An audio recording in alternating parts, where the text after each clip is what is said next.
Salim.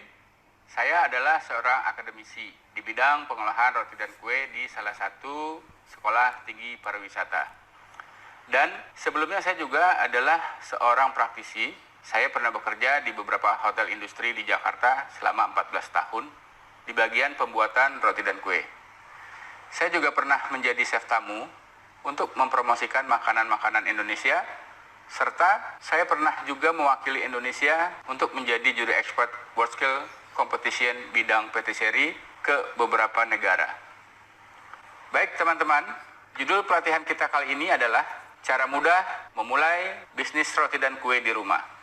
Selamat datang teman-teman di kelas pengolahan roti dan kue. Pelatihan ini akan berlangsung selama 4 jam, namun jangan khawatir teman-teman. 4 jam ini teman-teman tidak hanya akan belajar mendengarkan saya dan melihat slide. Jadi bersama saya akan belajar selama 2 jam untuk mendapatkan teori dan tutorialnya. Kemudian selama 2 jam juga teman-teman diharapkan praktek secara mandiri di rumah masing-masing. Percayalah teman-teman, kalau teman-teman benar-benar ingin bisa membuat bisnis roti dan kue, meskipun teman-teman belajar ratusan kali, kalau teman-teman tidak praktek, maka tidak akan pernah bisa. Namun, jika teman-teman memahami yang kita pelajari bersama, lalu mempraktekkan dengan mengikuti pembelajarannya, maka saya yakin teman-teman akan perlahan namun pasti bisa memulai bisnis ini. Nah, teman-teman, tujuan pelatihan ini adalah untuk meningkatkan keahlian serta minat dari teman-teman untuk menjadi seorang pengusaha di bidang pengolahan roti dan kue. Setelah mempelajari materi ini, diharapkan teman-teman dapat membuat atau mempraktekannya di rumah sesuai dengan apa yang ada di dalam materi pelatihan yang sudah saya berikan. Dan selama 4 jam ini kita akan belajar bertahap. Jadi bagi yang benar-benar baru mau mulai, jangan khawatir, ikutin saja tahapannya. Kita akan membagi pembelajarannya menjadi 6 modul. Modul pertama yaitu memahami karakteristik tentang roti dan kue. Nah, di sini kita akan belajar tentang perbedaan antara roti dan kue, baik dari segi bahan ataupun peralatan. Serta juga kita akan mengetahui dari tekstur, warna, dan penampilan dari produk yang teman-teman akan buat. Kemudian di modul 2, yaitu tentang mengenal dan menguasai penggunaan peralatan dan bahan. Teman-teman, di modul ini kita akan belajar tentang pengenalan peralatan dan bahan yang akan kita gunakan. Berikutnya ke modul 3, yaitu tentang pemahaman dasar dalam pembuatan roti dan kue. Di materi ini, teman-teman akan belajar teknik pengadukan dalam pembuatan roti dan kue. Selanjutnya, modul 4, yaitu pemahaman tentang teknik pengadukan di dalam praktek pembuatan roti dan kue. Di materi ini teman-teman akan melihat video tentang pembuatan roti, dalam hal ini donat dan kue, yaitu brownies. Dan di modul ini juga teman-teman akan ada praktek mandiri selama 90 menit yang harus teman-teman kerjakan. Berikutnya modul 5, yaitu bagaimana packaging atau pengepakan, atau pembungkusan, ataupun penyajian akhir. Supaya produk yang teman-teman buat itu akan terlihat lebih menarik, serta lebih higienis. Dan di modul ini juga teman-teman akan mendapat tugas praktek mandiri selama 15 menit. Berikutnya adalah modul 6. Dalam materi ini, teman-teman akan belajar tentang penghitungan dan harga jual dari produk yang teman-teman buat.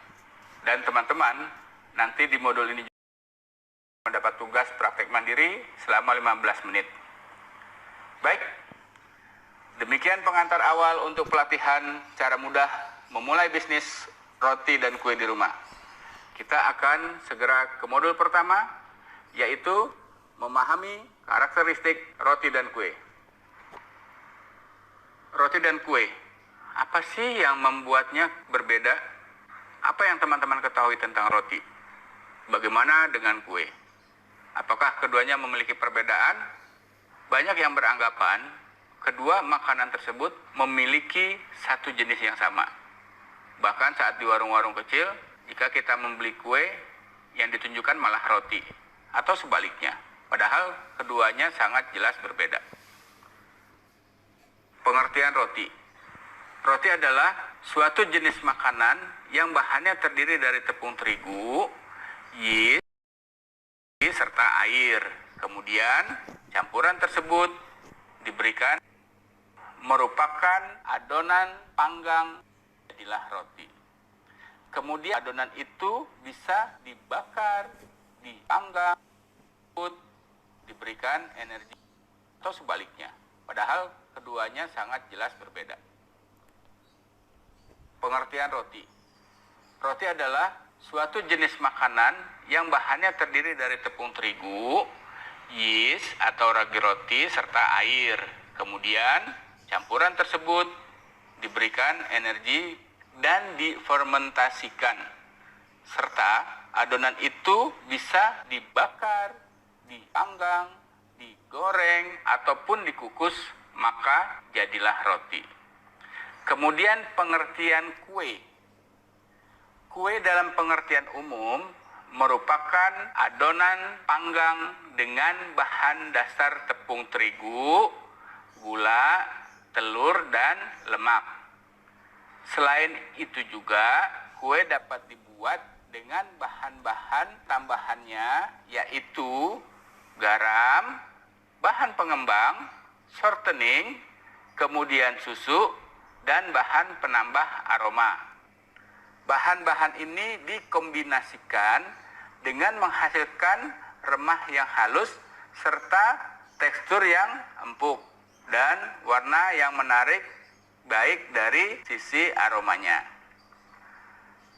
Di dalam klasifikasi jenis dan macam roti, kita ketahui bahwa roti dibagi 4 jenis. Yang pertama adalah roti tawar, yang kedua roti manis, yang ketiga roti kukus, serta ada roti tradisional.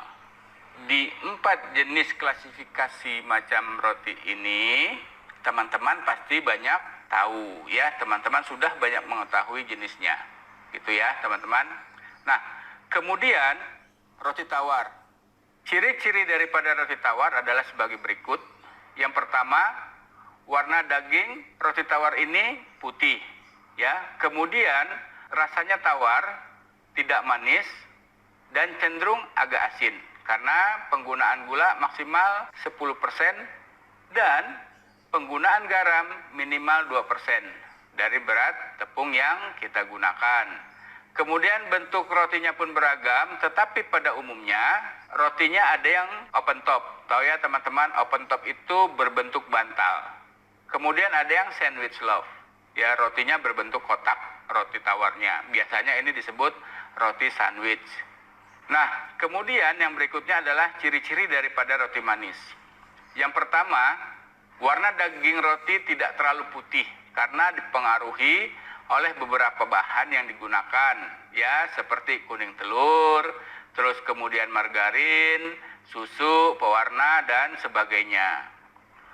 Roti ini rasanya manis karena penggunaan gulanya yaitu minimal 15% dari berat tepung yang digunakan. Kemudian roti ini sebagian besar ada isiannya, mulai dari isian yang manis sampai dengan isian yang asin atau savory. Kemudian bentuk roti pun beragam dan bervariasi. Ada yang menggunakan cetakan, ada juga yang dibentuk dengan menggunakan tangan ataupun manual. Nah, kemudian bahan baku dalam pembuatan roti dan kue yaitu ada bahan utama, ya. Bahan utama yang digunakan untuk pembuatan roti dan kue adalah sama, hanya jumlah penggunaan saja yang berbeda. Tidak ada perbedaan jenis bahan untuk roti dan kue yang murah maupun yang mahal, khususnya dari bahan utama. Yang membedakan itu hanya kualitasnya saja, terutama untuk bahan rasa dan bahan tambahan lainnya. Nah, teman-teman, di sini bahan utama dalam pembuatan roti itu dibagi beberapa bagian. Yang pertama, bahan baku. Bahan baku dibagi 3 menjadi bahan utama, bahan penambah rasa, dan bahan tambahan khusus. Nah, bahan utama dalam pembuatan roti yaitu tepung terigu, yeast atau ragi roti, serta air. Ini akan berbeda dengan bahan utama dalam pembuatan kue. Nah, kemudian bahan penambah rasa dalam pembuatan roti yaitu gula, susu, lemak, serta telur. Dan bahan tambahan khusus dalam pembuatan roti yaitu pengawet, pewarna, serta bread improver. Kalau tadi kita lihat klasifikasi daripada roti, sekarang kita perhatikan klasifikasi bahan daripada pembuatan cake atau kue. Ya, bahan utama dalam pembuatan kue yaitu telur, tepung terigu, dan gula. Kemudian bahan penunjang dalam pembuatan kue yaitu ada margarin, susu bubuk, susu cair, coklat bubuk, air, serta penambah rasa. Kemudian ada improvernya atau ada pengembangnya dalam pembuatan kue itu. Ya, ada cake emulsifier. Tahu ya teman-teman, cake emulsifier itu banyak kita jumpai di warung-warung dekat-dekat rumah. Kemudian ada baking powder dan ada juga baking soda. Nah, sekarang kita mempelajari tentang kegunaan serta fungsi bahan-bahan di dalam pembuatan roti dan kue. Yang pertama adalah fungsi telur, ya. Fungsi telur dalam pembuatan roti dan kue yaitu untuk memperhalus sel-sel dalam adonan.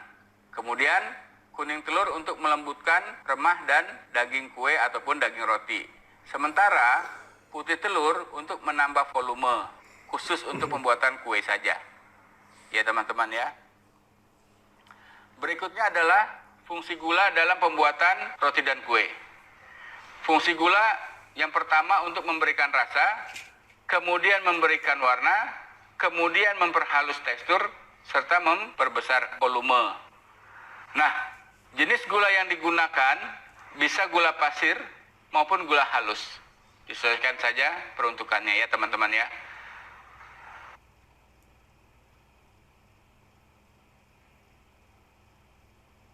Untuk pemakaian jumlah gula dalam adonan, bila tinggi kue di atas 4 cm, maka pemakaian gulanya maksimal 30% dari total cairan. Dan bila tinggi cake atau kuenya di bawah 4 cm, maka pemakaian gula minimal adalah 40% dari total cairan. Nah, berikutnya adalah fungsi tepung dalam pembuatan roti dan kue. Tepung terigu itu berfungsi untuk membentuk jaringan atau kerangka daging atau remah cake dalam pembuatan roti dan kue. Jumlah protein dalam tepung terigu sangat mempengaruhi hasil akhir roti ataupun kue yang seperti dalam pembuatannya. Contoh misalkan, untuk membuat roti ataupun membuat mie, maka tepung yang dibutuhkan adalah jenis tepung protein tinggi, yaitu dengan kadar proteinnya adalah 12 hingga 14%. Ya. Kemudian untuk jenis spons, tahu ya teman-teman, spons itu adalah basic kue atau kita kenalnya adalah kue bolu, serta sifon. Ini membutuhkan jenis tepung yang berprotein rendah dengan kadar proteinnya adalah 8 hingga 9%. Kemudian untuk jenis pound cake ini membutuhkan tepung terigu yang berprotein sedang yaitu 10 hingga 11%. Nah, pound cake ini jenisnya kalau misalkan teman-teman ingin tahu adalah marmer cake ya, atau marble cake. Nah, berikutnya adalah fungsi susu dalam pembuatan roti dan kue, ya. Susu berfungsi untuk memberikan volume yang maksimal pada kue, kemudian untuk memperkuat jaringan sel yang terbentuk, serta memperhalus remah daging daripada roti ataupun kue, dan memberikan rasa serta aroma. Susu yang digunakan bisa jenis susu bubuk dan susu cair. Untuk pemakaian susu bubuk dalam resep maksimal adalah 25% dari total tepung. Untuk pemakaian susu cair maksimal adalah 40% dari total cairan. Penggunaan susu harus mengurangi tepung ya teman-teman. atau mengurangi total cairan yang ada. Nah, kemudian berikutnya adalah fungsi lemak atau margarin atau mentega atau butter dalam pembuatan roti dan kue. Fungsinya yaitu untuk memperhalus tekstur daripada kue ataupun roti, kemudian untuk mempengaruhi volume ya dalam roti ataupun kue serta menambah aroma. Tidak hanya aroma, tapi margarin juga bisa menambahkan rasa. Jumlah pemakaiannya harus sama atau kurang dari jumlah kuning telur. Dan cara penggunaannya bisa dicairkan atau dikocok terlebih dahulu ya teman-teman ya. Apabila penggunaan margarin atau butter dalam resep lebih dari 200 gram, maka disarankan margarin dikocok dahulu ya agar adonannya tidak terlalu cair. Nah, kemudian cake improver. Yang pertama adalah baking powder. Ya, fungsi baking powder dalam pembuatan kue yaitu untuk memperkuat busa pengadukan, kemudian mempercepat waktu aduk serta menambah volume saat pemanggangan. Nah, jenis baking powder yang digunakan dan cara penggunaannya. Single acting dengan double acting.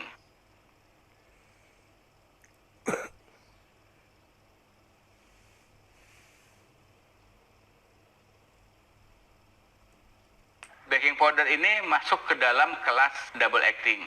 Kenapa disebut double acting? Karena sifat dari baking powder ini adalah pada saat dia terkena basah atau terkena cairan, maka dia akan mengembang. Kemudian, double acting ini akan mengembang kembali pada saat dia terkena panas. Ya, bisa pada saat proses pemasakan ataupun pemanggangan. Ini disebut double acting. Jadi, double acting itu ada 2 kali proses pengembangan. Yang pertama pada saat awal pengadukan atau pada saat dia terkena kelembaban atau basah. Yang kedua pada saat dia terkena panas. Berikutnya adalah baking soda. Fungsinya untuk memperkuat busa pengadukan, mempercepat waktu aduk, serta menambah volume saat pemanggangan. Soda kue digunakan untuk menambah volume secara optimal, terutama untuk jenis pound cake atau kue marmer. Nah, agar permukaan kue dapat merekah seperti kita buat muffin atau seperti kita buat bolu pisang, yang harus diperhatikan bila menggunakan soda kue adalah di dalam adonan harus ada susu. Kemudian harus ada madu juga. Supaya apa? Supaya agar hasil daripada kuenya tidak berasa atau tidak beraroma sabun. Nah, berikutnya adalah yeast atau ragi roti. Fungsi dari ragi roti adalah untuk menghasilkan gas CO2, kemudian sebagai bahan pengembang dalam pembuatan roti. Itu teman-teman ya. Nah, teman-teman, artinya saya harap teman-teman sudah paham sifat kegunaan bahan yang akan digunakan dalam pembuatan roti dan kue. Selanjutnya, kita akan ke sesi yang kedua. Sampai ketemu di video berikutnya.